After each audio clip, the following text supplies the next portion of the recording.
से बाहर कर देगा।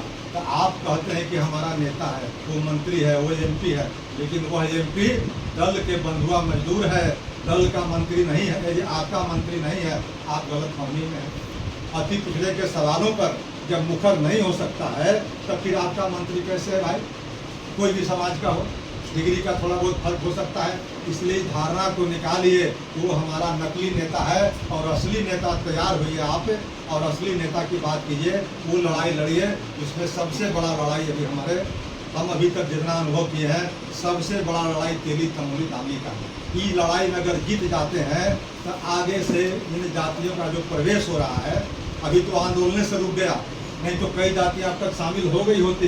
अभी भी क्यू में लगा हुआ है, गठेरी लगा हुआ है, सोनार लगा हुआ है, वो कलवार लगा हुआ है, सूढ़ी लगा हुआ है, और दूसरे जातियां भी चाह रही है कि हम इसमें आ जाए। क्योंकि मलाई ताकते हुए देख लिया है तेली को कि तेली को कितना फायदा हुआ है। तो अन्य जातियां भी इसी ओर, अभी सूढ़ी का हुआ था सम्मेलन, किसी नेता को नहीं बुलाया।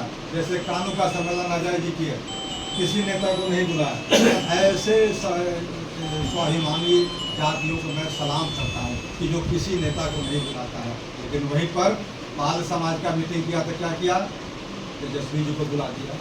अब तेजस्वी जी को बुला दिया तो तेजस्वी जी के पीछे लघु बनिए, अपनी बात नहीं कर सकते हैं। काल के सम्मेलन में कभी कोई बात कही गई? इस मुहिम हॉल में हुआ था, अति पिछड़ा के एक बात नहीं की गई। क्या की गई कि पाल समाज को प्रतिनिधित्व दीजिए। अरे पाल समाज को प्रतिनिधित्व क्या देगा? एक आध को एमएलसी बना देगा या कोई टिकट दे देगा, इसी से हमारी बात पूरी हो जाएगी क्या?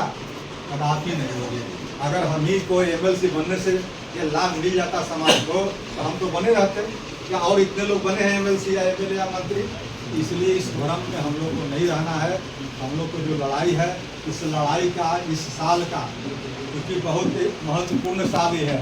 4 महीने 3 महीने के बाद आपको चुनाव में जाना है, जो बिहार की भविष्य तय करेगा। तो बिहार के भविष्य तय करेगा तो बिहार के राजनीति पर जो सत्ता पर कब्जा है, उसको दिखाने के लिए कि हम जो गोलबंद होकर के एक लड़ाई लड़ें। वो लड़ाई क्या है कि विधानसभा का आगामी अंतिम सत्र, इस विधानसभा का जो हुआ है 5 साल के लिए, उसका अंतिम सत्र मात्र 4 दिनों के लिए आहूत की गई है, 22 से लेकर के 26 तक। लेकिन मेरा अनुमान है कि 22 के शुरू होगा, 22 जुलाई को, तो वो तो शोक प्रस्ताव में चला जाता है, कितने लोग मरते हैं, कंडोलेंस होता है, वहाँ खत्म हो जाता है।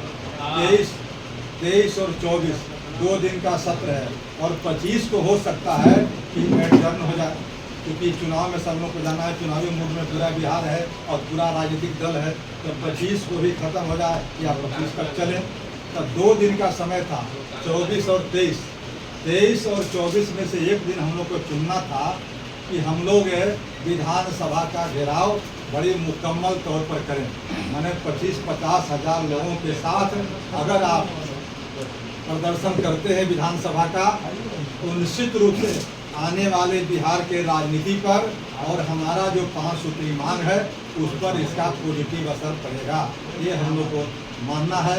उसी के तहत 24 जुलाई को तय की गई है मुकर्रर। 24 जुलाई को कहाँ आना है? उसी तरह से गांधी मैदान के अलावे कहीं है नहीं। गांधी मैदान में आपको आना कैसे है? उस तरह से गोरिल्ला की तरह 100-200 वहाँ से, 100-200 वहाँ से, 100-200 वहाँ से एक बार जुट जाएंगे। इन्हीं के हाथों में कोई झंडा, कोई बैनर, कोई पताका नहीं होगा। एक गाड़ी पर रहेगा और गाड़ी पर से तुरंत सबको मुहैया कराई जाएगी। और कराने के बाद हम लोग वहाँ से कूच करेंगे। जहाँ अगर घेराव होगा वहाँ हम संख्या में रहेंगे, वहीं मुठभेड़ होगा, वहीं पर प्रतिकार होगा, वहीं प्रदर्शन होगा।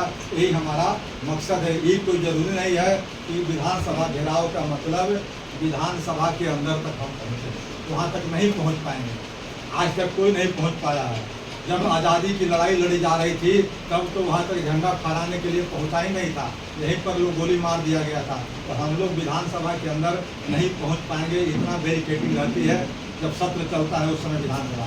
लेकिन एक सिंबॉलिक विरोध, जो प्रतीकात्मक विरोध होता है, उसका असर होता है पूरे विधायकों पर, पूरे बिहार पर और पूरे राजनीति पर। इसके लिए हम लोग प्रदर्शन आहूत कर रहे हैं कि उस दिन जितना संभव हो सका उतना हम लोग प्रतिकार और प्रदर्शन को कारगर बनाएंगे। अगर प्रदर्शन कामयाब रहा तो निश्चित रूप से यकीन मानिए आपकी लड़ाई आधी पूरी हो जाएगी। आधी तो अभी पूरी हो चुकी है, अब सब दलों में गाहे या जाने या अनजाने जाति आंकड़े करा दिया नीतीश जी और लालू जी ने। हालांकि कराया था राजनीतिक कारणों से। उन लोग सोचा था कि कुर्मी के और हिर के लोगों की आबादी दिखा दो और बाकी के सबको जैसे तैसे कर दो। लेकिन उतना करने के बाद भी जो हमारी आबादी निकल करके आई 38%, उन लोग हैरान हैं। कल तक वो लोग कहता था कि राजपूत 10% है, जादव 25% है, ये भूमिहार 8% है। इस तरह की धारणाएं थी वो खत्म हो गई। अब कम से कम लोग रिकॉग्नाइज करने लगा कि 38%, 40% अति पिछड़ा है और ये जिधर जाएगा उधर सरकार बनेगी, इधर से हटेगा उधर सरकार गिरेगी। यह समझ में राजनीतिक दलों की आ गई है। अब देखिएगा कि अगले चुनाव में हर पार्टियां कम और बेसी संख्या बढ़ाएगी टिकटों की। ये मेरा अपना देश है कि जब चर्चा कर रही है संख्या एक गणित आ गया है तो उससे प्रभावित होगा। लेकिन अभी भी हमें संघर्ष करने की ज़रूरत है। अगर अति पिछड़ों के बल पर आपको अगर राजनीति करनी है, आज एट्रोसिटीज हो रहा है, सबसे अधिक अति पिछड़ों पर हो रहा है अत्याचार, बलात्कार। कल की घटना मैं बताऊं, कल भी मैं एक रेप में गया था। गया जिला की बहुत इंटीरियर ब्लॉक है, वहाँ ईमान में डुमरिया